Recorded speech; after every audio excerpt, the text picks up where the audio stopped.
আল্লাহ খুশিতে হামিদানি আব্দি, আমার বান্দা আমাকে প্রশংসা করেছে, এই কথাটা আল্লাহ কয়। আর রহমানির রহিম, আল্লাহ কয় আতনা আলাইয়া আব্দি, আমার বান্দা আমাকে উপযুক্ত প্রশংসা করেছে। পাশাপাশি তার মালিক ইয়াউমিদ্দিন, বিচার দিনের মালিক আমার কে? বলার সাথে সাথে আল্লাহ কয় সাদাকা আব্দি, চমৎকার, আমার বান্দা সত্য কথা বলেছে। আমি যে বিচার দিনের মালিক, কোথায় আমার বান্দা, তুই সত্যি কইছিস বান্দা। এইভাবে আপনি একটা বলবেন, আল্লাহ একটা বলবেন, দুইজনের মধ্যে গল্প আছে। এই জন্য আসসালাতু মেরাজুল মুমিনিন, নামাজ হলো মুমিনের মেরাজ। মেরাজ মানে আল্লাহর সাথে নবীর সাথে গল্প হয়েছে। বললাম না নাই নামাজ, এই যে এই মাত্র নামাজ পড়ে আসলাম, তুই বিশ্বাস করিস না। কোনো মতে সেও ছাড়ে নাই, একজনে থুয়ে গেছে 40,000 টাকা, সে আবার তার স্বভাব ভালো না, কিছু না দিলি তা দিতেই মানা হচ্ছে। একজনে থুয়ে গেছে ওনার কাছে। তুমি নামাজি মানুষ, আর একজনের ইন্টারেস্টের টাকা তোমার কাছে থুয়ে যায় কে? হ্যাঁ, সিস্টেম এই কথা কন না কেন? আবার নামাজ পড়ে মসজিদে, সিগারেটারি না সেক্রেটারি, সিগারেটারি, সিগারেটও খায়, সভাপতি, বড় বড় পদ দখল করো, নামাজও পড়ে আকামও করো। কেন? নামাজ পড়ে, আরে বাবা কি ভঙ্গি সঙ্গীত, চশমা পাই দিয়ে নামাজ পড়ে। এরপরে হাই স্কুলে যে যখন মাইয়েকে, সেনা মাইয়েকে যখন 500 মিটারের দৌড় হয়, সেই সময় চশমার উপরের দিন ভুতু বেচার হতে চাই যায়, আবার নামাজ পড়ে। সাড়ে শয়তান কোথাকার, শয়তান কামেলো খালি শয়তান, আর এটা হলো সাড়ে শয়তান। তাহলে নামাজে ঠেকায় তো ঠেকাচ্ছে না, ঘটনা কি? এবার আসেন আমি জায়গা মতো হাত দেই, সময় কম, বেশি ভাঙ্গাতে চাবাতে পারবো না, চাবানো ছাড়া গেলা লাগবে। ওই যে বড় একখান গাড়ি নিয়েছে, অনেক টাকা দাম, ছোট গাড়ি হলে দাম আছে। এই গাড়িটা 50 লাখ টাকা দামের গাড়ি, হঠাৎ করে রাস্তায় থামিয়ে গেছে, চলে না। গাড়ির যা যা দরকার বাহ্যিক সব আছে, বডি স্যাসিস, নতুন গাড়ি, একেবারে লাস্ট মডেল। এই গাড়িটা হঠাৎ করে দাঁড়ায় গেছে, যেতেই পারে, হঠাৎ করে দাঁড়ায় গেছে, চলে না। কারণ কি? ড্রাইভার বুঝতেছে না। এসে আগাগুড়া সব হয়েছি, চাকা ভালো আছে, ইঞ্জিন ভালো আছে, এ ভালো আছে, ও ভালো আছে, বডি ভালো আছে, রং ভালো আছে, কোনো তাই কম নেই, কি তেল পানি সবই আছে, কিন্তু চলে না। কারণ কি? ফোন দিয়ে মিস্ত্রি ডেকে আনছি, মিস্ত্রি এসে কয় কি, একটা ছোট্ট একটা পিন পড়ে গেছে, নিচে একটা পার্সেল একটা পিনির মতো, ওইটা ভিতরে কোন জায়গা ছিল সেখানে পড়ে গেছে, ওই এক পিনি পুরো গাড়ি শেষ, আর গাড়ি চলে না। 4 লক্ষ টাকা দামের মোটর সাইকেল, সব কমপ্লিট আছে, শুধু বাল্ব টিউব নাই। বাল্ব টিউব দিয়ে হাওয়া দেয় না, বাল্ব টিউবটা পড়ে গেছে। চলবে গাড়ি? চলবে গাড়ি? যারা হাল চাষ করছেন কৃষকরা, তারা সাক্ষী দেন। ছোটবেলা, এখন তো লাঙ্গল নাই, লাঙ্গল তো শেষ হয়ে গেছে, সব টিলার হয়ে গেছে। লাঙ্গলের যুগ মনে থাকলে আমার সাক্ষী দেন, আমার ভালো করে মনে আছে, আমি ওই ফাংশন হাল চড়ছি বিধে আমি জানি। লাঙ্গল চাষ করতে কি লাগে? দুটো বড় গরু লাগে, লাঙ্গল লাগে, জুমাল লাগে, তাই না? এগুলো লাগে। তো গরু দুটোর দাম 4 লাখ, সব ঠিক আছে। লাঙ্গল বানাইছেন লোহা কাঠ দিয়ে, শাল কাঠ দিয়ে, ইস লাগাই, ফাল লাগাইছেন সোনা দিয়ে, সোনার লাঙ্গল, সব কিছু ওকে। কিন্তু লাঙ্গলের ইস্টা এসে লাঙ্গলের যে জায়গা ঢোকে, পিছন দিয়ে একটু একখান খুঁটো দেয়, ওর নাম ইস্তিয়া। মনে আছে নাকি ইস্তিয়া? বলি যে না জানুক, আমার দায়িত্ব দিয়েছে গোপালগঞ্জের পুরন বাংলা জ্বালাই ওর জন্য। ইস্তিয়া একটু একখান ইস্তিয়া সব আছে, 4 লাখ টাকার গরু আছে, সোনার লাঙ্গল আছে, ওই ইস্টা ঢোকছে, পিছন দিয়ে ইস্তি দিয়ে ঠেকাইতে হয়, ওই খুঁটো টুক নাই, খালি চষা যাবে, চষা যাবে। হ্যাঁ, এত বড় গরু রয়েছে, সোনার লাঙ্গল, ওর টুকে টানতে কি হবে? এতেই মেরি দিছে। 4 লাখ টাকা দামের মোটর সাইকেল আছে, বাল্ব টিউব নাই, চলবে না। 50 লাখ টাকা দামের গাড়ি আছে, একটা পিন পড়ে গেছে, চলবে না। এত বড় লাঙ্গলের সবকিছু আছে, শুধু নাই একটা ইস্তে, তাতেই যেমন লাঙ্গল চলবে না। সেম আপনার নামাজ, আপনার নামাজে সব কিছু আছে, আপনার নামাজে সব কিছু আছে, মাঝখান দিয়ে ছোট্ট একটা পিন পড়ে গেছে, এটা আপনি জানেন না, নামাজ শেষ। নামাজ একটু বলে দেই, বলবো? এই যে কথাটা বলবো, এর একটা কথার দাম 60 বছর না, 60 লক্ষ বছর নফল নামাজ ও রোজার চাইতে দামি। আপনার কেন নামাজে আপনারা ফিরাই না? নামাজ পড়ার পরে আপনার অভাব কেন যায় না? নামাজ পড়ার পরে কেন রুজির বরকত আসে না? আপনার দুর্নীতি কেন, দুর্যোগ কেন যায় না? দুরবস্থা কেন যায় না? আপনাকে অন্যের দিকে কেন ফিরেতে পারে না নামাজে? আপনি আগে দেখেন আপনার নামাজটার কি অবস্থা। ওযু বানাইছেন?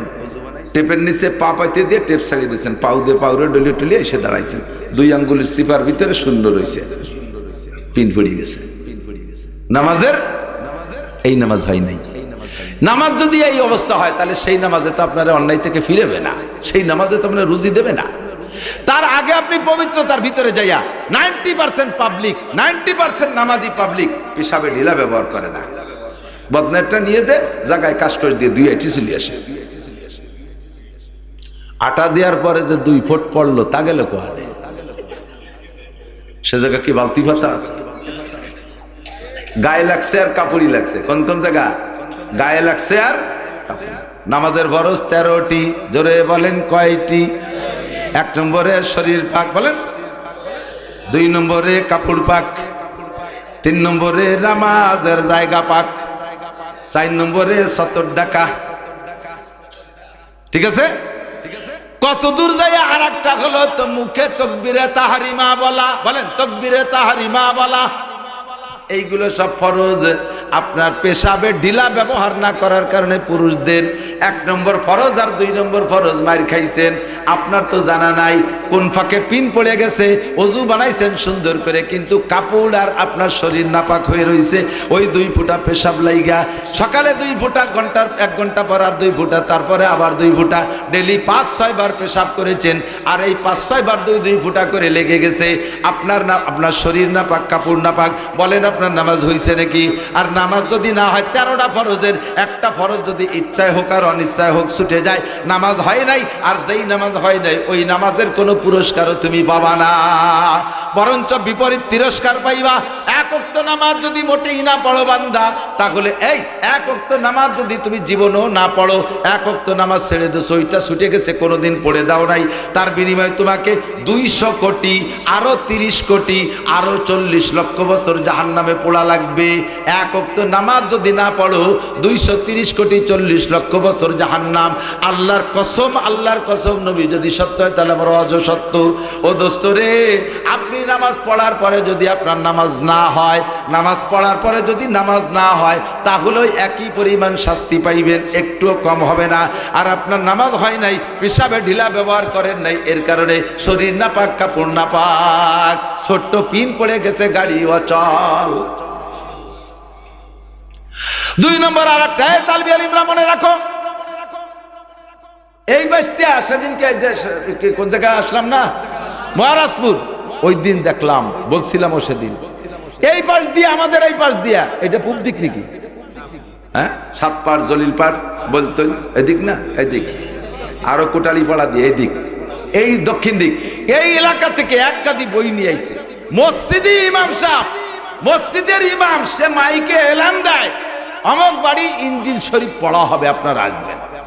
কত বড় হারামখোর ইমাম, চিন্তা করতে পারেন? কত বড় জাহেল! ইনজিল কিতাব, ঈসা আলাইহিস সালামের ইনজিল কিতাব এখন আমাদের পড়ার দরকার আছে? বাইবেল, তৌরাত এ পড়ার দরকার আছে আমাদের? এই পড়ার জন্য ইমাম সাহেব এলান দেয়। এই ইমামগুলো পয়সা খাইয়া তাদের গরু হয়ে গেছে, তাদের গাড়ি জুমাইল দিয়ে শুষে বেড়াচ্ছে। সাধারণ আলেমরা ভালো করে লক্ষ্য করো, ইমান বিধ্বংসী শয়তান ঢুকে গেছে আমাদের ভিতরে। এই জন্য সব কথা খেয়াল করতে হবে। মুসল্লিদেরকে ডাইকা এই মশালা কর, শুক্রবারে তুমি লম্বা লম্বা সিঁড়ি ভরাদের কিস্সা, হাওয়া আদমের গল্প, ইব্রাহিম ইসমাইলের গল্প শুনে লাভ নাই, ওর ভিতরে কোনো মশালা নাই, ও শুনে কোনো লাভ নাই, ও শুনে কোনো লাভ নাই। এই মশালাগুলো পড়াও। মুসল্লিরা নামাজের মশালা জানে না। ইমাম সাহেব যখন তাকবীরে তাহরিমা দেবে, আল্লাহু আকবার কবে, কানে আল্লাহু আকবার বলবে না? আপনারা মুসল্লিরা, আপনাদেরও মুখে আল্লাহু আকবার বলা ফরজ। আমি সচক্ষে দেখেছি, দেখি পাবলিক মুসল্লি মনে করে কানে হাত দিয়া ফরজ, মুখে আল্লাহু আকবার তো হুজুর কইছে, আমার তো আর কোয়া লাগবে না, মুখ বন্ধ রে বুতুড়িয়ে দাঁড়ায় রয়েছে উপর দিকছে, মুখে আল্লাহু আকবার বলে নাই। ইমাম আল্লাহু আকবার বলার পরে সাথে সাথে আপনারও আল্লাহু আকবার বলা ফরজ। আপনি যদি মুখে আল্লাহু আকবার না বলে শুধু কানে হাত দিয়ে সানা বাঁধেন, আপনার নামাজ হয় নাই। আপনি তো মনে করছেন নামাজ পড়ছি, নামাজের পরে লাখ লাখ টাকা এসে যাবে, সে পয়সা করে চাইলে নেওয়া আসে না, হুজুর যা করলো আল্লাহ যা করলো, তো মিথ্যে কথাই কইছে। নামাজে বলে রুজির বরকত, তো আগেও যা ছিল তাই, তা কি হলো তাই বুড়িয়ে কোনো ফায়দা পাচ্ছেন না, বিদায় কয় আগে না পড়ছিলাম ভালো হয়েছিল, পড়িও কোনো উন্নতি নেই, ও পড়বো না, কারণ সে নামাজই তো আপনার হচ্ছে না, তার থেকে ফায়দা পাবেন কি? কতক্ষণ তাহলে আজকে মাসালা বুঝে নেন, ইমাম আল্লাহু আকবার বলার সাথে সাথে পিছনে পিছনে মুসল্লিরাও কি বলবে? আল্লাহু আকবার। প্রথম তাকবীর বলা ফরজ, এরপরে উঠতে বসতে যে তাকবীর, এগুলো বলা সুন্নাত। আপনিও বলবেন মুখে মুখে, কেন বলবেন না? আল্লাহর নাম না, কেন বলবেন না? ফাঁকে এর মধ্যে ছোট্ট চিকুন পিন মশলাটা করে দিয়ে দিক দেখান। ইমাম সাহেব বড় জামাত নিয়ে বসে দাঁড়াইছে, ইমাম সাহেব একটু টেনে বলছে আল্লাহু আকবার। একটু সময় লাগছে না? ইমাম আল্লাহ আওরে টানতেছে আর আপনি ফাঁকে শটে মারি দিয়েছেন আল্লাহু আকবার। ইমামের আল্লাহু আকবারের আগে যদি আপনার আল্লাহু আকবার শেষ হয়ে যায়, আপনি ওই নামাজে জয়েন্ট সহি হয়নি। ইমাম সহ অন্যদের নামাজ হবে, আপনার নামাজ হবে না। কাজেই আপনি নামাজের পরে কোনো পুরস্কার দুনিয়াও পাবেন না, আখেরাতেও পাবেন না। নামাজের থেকে যা পাওয়ার দরকার ছিল তার যে ক্রিয়া, কিচ্ছুই আপনি পাচ্ছেন না। কথা কি বোঝা গেছে? নামাজের এই জাতীয় মাসালা যে কত রয়েছে, ইমাম সাহেব উলামায়ে কিরামরা খেয়াল করে, উলামায়ে কিরামরা খেয়াল করে, যারা নামাজ পড়ার মাঝে মাঝে ইমাম সাহেবরা খেয়াল করে। মহিলাদের কথা বলবো, মহিলা মাদ্রাসা তো উন্ডা একটু পাবে, তাতে উন্ডা বেশি দিছে, বলবানি দাঁড়ান। এদিক ইমাম সাহেবরা কিরাতের মাসালা শুনতেছে সবাই? কেরাত কেরাত ইমাম সাহেবরা কেরাত পড়বেন, কেরাতটা লক্ষ্য করে পড়বেন। ইমাম সাহেবরা কেরাত পড়বেন, সূরা ফাতিহা পড়বেন, প্রত্যেকটা আয়াতে ছেড়ে ছেড়ে দিয়ে পড়বেন। একটা আয়াত ছেড়ে দেবেন, আল্লাহ তাআলা একটা জবাব দেয়। আপনি যখন পড়বেন আলহামদুলিল্লাহি রাব্বিল আলামিন, আল্লাহ খুশিতে হামিদানি আব্দি, আমার বান্দা আমাকে প্রশংসা করেছে, এই কথাটা আল্লাহ কয়। আর রহমানির রহিম, আল্লাহ কয় আতনা আলাইয়া আব্দি, আমার বান্দা আমাকে উপযুক্ত প্রশংসা করেছে। পাশাপাশি মালিক ইয়াউমিদ্দিন, বিচার দিনের মালিক আমার কে? বলার সাথে সাথে আল্লাহ কয় সাদাকা আব্দি, চমৎকার, আমার বান্দা সত্য কথা বলেছে। আমি যে বিচার দিনের মালিক, কোথায় আমার বান্দা, তুই সত্যি কইছিস বান্দা। এইভাবে আপনি একটা বলবেন, আল্লাহ একটা বলবেন, দুইজনের মধ্যে গল্প আছে। এই জন্য আসসালাতু মেরাজুল মুমিনিন, নামাজ হলো মুমিনের মেরাজ। মেরাজ মানে আল্লাহর সাথে নবীর সাথে গল্প হয়েছে। আপনি নামাজের মধ্যে দেন গল্প করতেছেন, আপনি একটা বললে আল্লাহ একটা কয়, আপনি একটা বললে আল্লাহ একটা বলে, তাহলে গল্প হচ্ছে না? এরপরে 3 নম্বর 4 নম্বর আয়াত কি? ইয়াকা নাবুদু ওয়া ইয়াকা নাস্তাঈন, তোমারই ইবাদত করি, ওয়া ইয়াকা নাস্তাঈন, সকল সাহায্য তোমারই কাছে চাই। দুটি কথা না? তোমার ইবাদত করি আর সাহায্য তোমার কাছে চাই, এর মধ্যে 2 ভাগ। আল্লাহ কয় হাদা বাইনি ওয়া বাইনা আব্দি, এই একটা ভাগ হয়ে গেছে, অর্ধেক আমার আর অর্ধেক আমার বান্দার। বান্দা কইছে ইয়াকা নাবুদু, তোমার ইবাদত করি, এটা হলো আমার, ওয়া ইয়াকা নাস্তাঈন কইয়ে আবার সে নিজের সাহায্য চা শুরু করে দিয়েছে, কাজে ওটুক বান্দার। আল্লাহ তাই কয় হাদা বাইনি ওয়া বাইনা আব্দি, এই আয়াতটা আমার আর আমার বান্দার মধ্যে 2 ভাগ। ওয়ালি আব্দি মা সাআলা, বান্দা আমারটা তো আমি পেয়ে গেছি, আর আমার বান্দা যেটা বললো যে তোমার কাছে সাহায্য চাই, তাকে তা দিয়ে দিলাম। এই সাহায্য সাধারণ সাহায্য, আমি কোনো নাম কইনি কি সাহায্য, আমার যা যা লাগবে সব দেবো। আমি কি জানি আমার কি কি লাগবে? সব তুমি জানো, যা যা লাগবে সব দেবো। নাস্তাইন। এরপরে কয় আল্লাহ আমার টার্গেট আছে 2-1টা, বলবো? আরে আমি আপনার কাছে শুনতেছি নাকি? আল্লাহর কাছে বলতেছি। আল্লাহ বলবো আমার আরেকটা জিনিস, এটা তো সাধারণ চাইছি, আমি টার্গেট আছে, বলবো? আল্লাহকে বলো, কয় ইহদিনাস সিরাতাল মুস্তাকিম, সবই দিবা, সব সাহায্য চাই, তবে আমাকে সঠিক রাস্তা দেখাও। বাংলাদেশে বসে তো রাস্তার অভাব নাই, কত রাস্তা, চতুর্দিক দিয়ে রাস্তা। তবলিগ, চরমুনাই, আটরশি, চন্দ্রপাড়া, সুরেশ্বর, বোধেশ্বর, ইনায়তপুর, বাহাদুরপুর, মিলাই দিয়ে বেমিলাই দিয়ে কিয়ামিয়ে বেকিলামিয়ে, আহলে হাদিস, হিজবুত তাওহীদ, কাদিয়ানি, এ সবাই এসে কয় যে আমাদের সাথে এই দিক দিয়ে ঢাকা যাওয়া যায়। কার সাথে যাবো কও দি আল্লাহ? আমি এত দলের মধ্যে খুঁজে পাচ্ছি না সিরাতে মুস্তাকিম, আমার সঠিক রাস্তাটা তুমি না দেখালে কিন্তু হারাই দেবানি। তবে আমার একটা অনুরোধ, আল্লাহ বলবো? কয় বলো। ভাই কি এই আয়াত বলার পরে আল্লাহকে বলে আব্দি মা সাআলা, তুমি যা চাইছো দিয়ে দিলাম। এরপরে বলতেছে আল্লাহ আমার একটা দাবি, অনুরোধ, মেহেরবানি করে ইহদিনাস সিরাতাল মুস্তাকিম, আমি একটু বলে দেই সিরাতাল্লাযীনা আন'আমতা আলাইহিম, যেই রাস্তা দিয়ে চলার কারণে একদল মানুষকে তুমি পুরস্কৃত করেছো, ওই রাস্তাটা আমারে দেখাই দাও। বলার সাথে সাথে আল্লাহ কয় ওয়ালি আব্দি মা সালা, থ্যাংক ইউ, তুই যা চাইছিস দিয়ে দিলাম, যা, তোরে কোনো খারাপ রাস্তায় কেউ নিতে পারবে না। দেখ লাস্টে বলছি আল্লাহ তোমার পায়ে ধরি, কুদরতি পায়ে পড়ি, একটু পরে সেজদা দেব, তোমার কাছে অনুরোধ একটা রাস্তায় যেন আমি যাই, দুটি রাস্তায় যেন আমি যাই না। একটা হলো গায়রিল মাগদুবি আলাইহিম ওয়ালাদ-দাল্লিন। মাগদুবি আলাইহিম মানে ইহুদি, দাল্লিন মানে নাসারা। ইহুদি মানে ইসরায়েলিরা, আর নাসারা মানে খ্রিস্টান আমেরিকানরা। এই দুই দলের রাস্তায় তুমি আমারে সালাম আনা, তোমার পায়ে ধরি আল্লাহ, দেখো আল্লাহ এই জামানা কিন্তু এসে পেছে বাড়ি খারাপ, আমার এই দুই রাস্তাতে তুমি বাঁচাও। আল্লাহকে ওয়ালি আব্দি মা সালা, ঠিক আছে। দাল্লিনকে ছেড়ে দিলি, সাথে সাথে আমার শরীরের ভিতরে 360টা ফেরেশতা আছে, ওরাও সাথে সাথে কয় আমিন। এবার নবী পাক বলেন ইজাও মান আফাকা তামিরুহু তামিনাল মালায়েকা গুফিরা লাহু মা তাকাদ্দামা মিন যামবিহি। যখন ইমাম বলে দেয় গায়রিল মাগদুবি আলাইহিম ওয়ালাদ-দাল্লিন ফাকুলু আমিন, তোমরা আস্তে আস্তে আমিন বলো। আরে তোমরা আমিন যখন বলো, ফেরেশতারাও তখন আমিন বলে। মান আফাকা তামিরুহু তামিনাল মালায়েকা, যার আমিন ফেরেশতার আমিনের সাথে মিলে যায়, গুফিরা লাহু মা তাকাদ্দামা মিন যামবিহি, ওর জীবনের সব গুনাহ ক্ষমা হইয়া যায়। একটু একটা মাসালা কই বলবো, এদিক তাকান। আমিনটা জোরে কব না আস্তে কব, এই ব্যাপারে আপনারা দ্বিধাদ্বন্দ্বে আছেন। নতুন ওই যে ছোট অল্প বয়সী 16-18 বছরের শাইখুল হাদিস আমাদের ভিতরে ঢুকে পড়ছে। শাইখুল হাদিস, ওর বগল ভরা বুখারি, তাই একটু একটু বুখারি। এই বুখারি আলা শাইখুল হাদিসকে পালাই পড়ে মহা বিপদে আছে। আর বাংলাদেশে জীবন ভরে হানাফি মাযহাবের, সৌদি আরবে যায় কয় বছর চাকরি, ঘোড়া গেদা ভেড়া মেড়া চড়াইয়ে, দুম্বা টুম্বা চড়াইয়ে ওই জায়গাতে মশলা নিয়ে ঢালি দেশে বস্তা ভরিয়ে,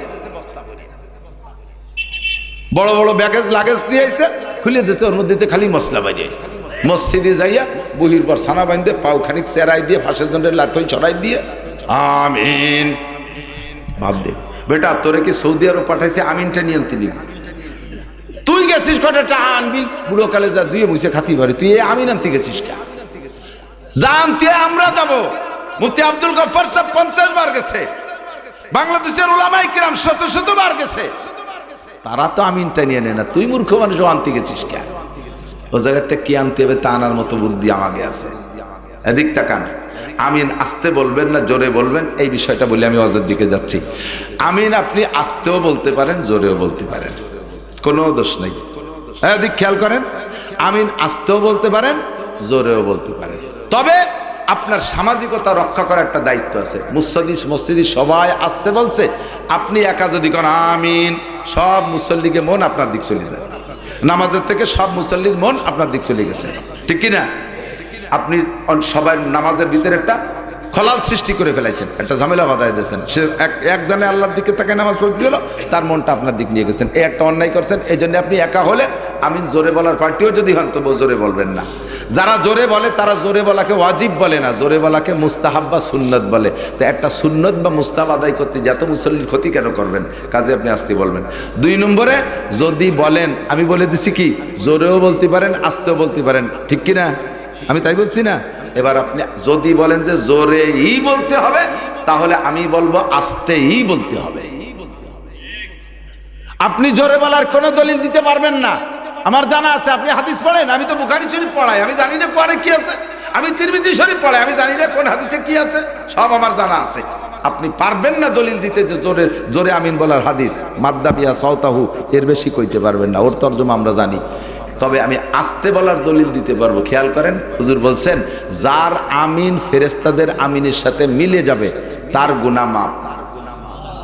তাহলে ফেরেশতাদের আমিনের সাথে আমার আমিন মিলাতে হবে না? ফেরেশতার আমিনের সাথে আমার আমিন মিলানোর 2টা দিক, একটা হলো টাইমের মিল আর একটা হলো শব্দের মিল। তো টাইমের মিলটা মিলছে তাহলে কখন? ইমাম যখন ওলা দলিন করে ছেড়ে দেয় তখন ফেরেশতারাও আমিন বলে, আমরা আমিন বলি, একই টাইমের মিল হলো। এবার আরেকটা মিল হতে হবে আওয়াজের মিল। তো ফেরেশতাদের আওয়াজ কি আমিন কোনোদিন কানে শুনছেন? তা আপনি জোরে কোন কেন? ফেরেশতারা কইলো আস্তে, আপনি কলেন জোরে, তাহলে অর্ধেকে মেললো আর অর্ধেকে মেললো না। টাইমই মেলছে আওয়াজে, তাহলে গুনাহ অর্ধেক থেকে যাবে। আর যদি পুরো মাফ করাইতে চান তাহলে টাইমও যেমন মিলেবেন, আওয়াজও এরকম মিলেবেন। ফেরেশতারা আস্তে কইছে, আমিও আস্তে বলবো। কতক্ষণ? ফেরেশতারা জোরে কলো না আস্তে কলো, তা বুঝলাম কি রে? তা বুঝলাম কি রে মানে কানে না শুনলি তো আস্তে কইছে, আমি শুনি নাই বিদায় আস্তে। আর কি দলিল লাগে? ঠিক কি ঠিক না? কাজে আমি হবে আস্তে। এবার আসেন মশলা, এ কটা তো মনে আছে। একা একাও যদি নামাজ পড়েন ফিস ফিস করে কিরাতে, আমার বাবারা ভাইরা এদিক লক্ষ্য করেন, আপনি একা একাও নামাজ পড়লে সূরা ফাতিহাটা এইভাবে ছেড়ে ছেড়ে দিয়ে পড়বেন, তাহলে আল্লাহ পাক ফাঁকে একটা জবাব দিতে পারে। আর আপনি এক নিঃশেষে মারিয়ে দিয়েছেন আলহামদুলিল্লাহ রাব্বিল আলামিন রহমানির রহিম মালিকি ইয়াউমিদ্দিন ইয়্যাকা না'বুদু ওয়া ইয়্যাকা নাস্তাঈন গায়রিল মাগদুবি আলাইহিম ওয়ালাদ-দাল্লিন। আল্লাহকে আমি যেটুকু কথা কোন না কও, তুই তো যা চাইছ তা দিয়ারই সময় পেলাম না। হঠাৎ দলিন করতে যে হঠাৎ দলিন করে বেলাই যা দেব তা দিয়ারই তো সময় পেলাম না, তুই কি চালি কদি দেই। তাহলে আমি তো সূরা ফাতিহা সবচেয়ে বড় মোনাজাত, সবচেয়ে বড় মোনাজাত কি? তাই আল্লাহর কাছে বললাম আল্লাহ দেওয়ার জন্য রেডি, আমি নিতে সুযোগ নেই না, আল্লাহরে দিতে সুযোগ। তাহলে আজকে থেকে কিরাতে ভাবে কেটে কেটে পড়বো, ঠিক আছে না? তাড়াতাড়ি পড়ি, সময় কম। আলহামদুলিল্লাহ রাব্বিল আলামিন আর রহমানির রহিম মালিকি ইয়াউমিদ্দিন ইয়্যাকা না'বুদু ওয়া ইয়্যাকা নাস্তাঈন ইহদিনাস সিরাতাল মুস্তাকিম। পরিমাণ মতো হালকা হালকা টান দিয়ে শুদ্ধ মাখরাজ সহ শুদ্ধ আপনি খসাটে কাটে পড়েন, তবু আয়াতগুলো শ্বাসে শ্বাসে ছেড়ে দিয়ে পড়েন। তবে এক নিঃশ্বাসে ছেড়ে দিয়ে দুই আয়াত পড়বেন না, ছাড়িয়ে দেবেন তো নিঃশ্বাসও ছাড়তে হবে, নইলে আবার সই হবে না। এক মাসালা, দুই এদিক তাকান। এরপরে সূরা ফাতিহার পরে কিরাত পড়বেন। এই কিরাতের মাসালা উলামা ইকরাম সবাই খেয়াল করবেন, মা বোনরাও খেয়াল করবেন। আপনি পাবলিকরা বিশেষ করে যদি মাঝখান দিয়ে খোঁজ খাবলা একটু কোরআন শরীফ মুখস্থ থাকে, সেইটুক নামাজের মধ্যে পড়ার জন্য দিল কান্দি ওঠে, সেটুকির সাথে পরের রেখাতের সাথে মিল আছে কিনা আপনার দেখতে হবে, ইমামতি শিখতে হবে। আমি গহরডাঙ্গায় দাওরা পড়ি যেবার মৌলানার ক্লাস 6 মাসের পরে 6 মাস আমি অন্য নানুপুর পড়ছি, মেশকাত তারাইল পুকুরে পড়ছি, জালালাইন পর্যন্ত। গহরডাঙ্গা শুধু দাওরা হাদিস পড়ছি। তো 6 মাস পরে যাইয়া কি দেখি রে হুজুররা চৌমনি হুজুর আমার কয় যে তুমি আসর মাগরিব ঈশা 3 ওয়াক্ত নামাজ পড়াবা মাদ্রাসার মসজিদে।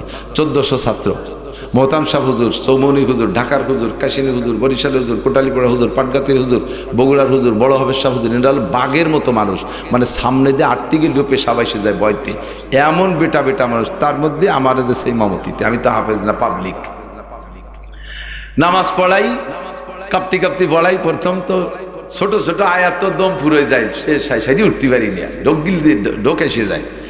তো ওইভাবে পড়াই। এবার কণ্ঠ ছিল ভালো, হুজুর আমার খুব পছন্দ করছে, উচ্চারণ যা ছিল সব হুজুরই সাপোর্ট দিয়েছে। এখন কিরাত ওইরকম যে আনতে পারি সে আনতে পড়ি, আমার তো ওই ফিকা জানা নাই। বরিশালের হুজুর রহমাতুল্লাহ আলাইহি ক্লাসের মধ্যে একদিন বলতেছে, মিয়া আজকে মাগরিবের নামাজে প্রথম রিকাতে আলাম তারা পড়লে, পরের রেখাতে ইন্না তাইনা পড়লে, এই দুই সূরার মধ্যে মিল কি? তুমি তো আলেম হয়ে গেছো মাওলানা, তর্জমা তো জানো, কোন তর্জমার মিলের কারণে আলাম তারার পরে ইন্না তাইনা পড়লে? আর একদিন প্রথম রেখাতে লীলাপি পড়ছি, পরের রেখাতে যে কুলু সূরা পড়ছি। কামিয়া প্রথম রেখাতে লীলাপি পড়ে পরের রেখাতে কুলু পড়লে দুই সূরার মধ্যে মিল কি? তুমি পাবলিকই পড়ে ভুল পড়ে বা যা করে যেটুক পড়ে আল্লাহ সুযোগ দিয়েছে, ফাকরা মা তায়াসসারা মিনাল কুরআন, যে কোনো জায়গাতে পড়লে নামাজ হবে। তো তুমি আলেম হয়ে এরকম গলমিল পড়ো কে? দুই কিরাত দুই রেখাতে পড়বা, আগের রেখাতে যে কিরাত পড়বে পরের রেখাতে সেই দুই কিরাতের মধ্যে তর্জমাগত দিক দিয়ে, নাজেলের দিক দিয়ে, অবতরণের দিক দিয়ে, মাসালার দিক দিয়ে মিল হতে হবে। বুঝতেছেন আপনারা নাকি আমি কি করতেছি তা আল্লাহ জানে। আমি কি বুঝাচ্ছি? একটু টের পাচ্ছেন সবাই? কি আর একটু আগুন তাহলে আরো ভালো বুঝতে পারবেন। এখন আমি বললাম যে হুজুর মিল টিলির তো কোনো চিন্তা করি না। কাজে বেটা দিক প্রথম রেখাতে যদি তুমি আলাম তারা পড়ো, তাহলে অবশ্যই দ্বিতীয় রেখাতে লিলাফি পড়বা, না পড়লে নামাজ হবে না তা না, আবার উল্টো বুঝে না যেন নামাজ হয়ে যাবে। কিন্তু একজন দুইটা কিরাতের ভিতরে যে মিল আছে, মিলটা তুমি নষ্ট করবা কা? যে তর্জমা বোঝে তার ভিতরে খুব জ্বালা লাগে। আলাম তারা সূরার ভিতরে কি আসছে তর্জমা শুনেন, আলাম তারা কাইফা ফাআলা রাব্বুকা বিআসহাবিল ফিল।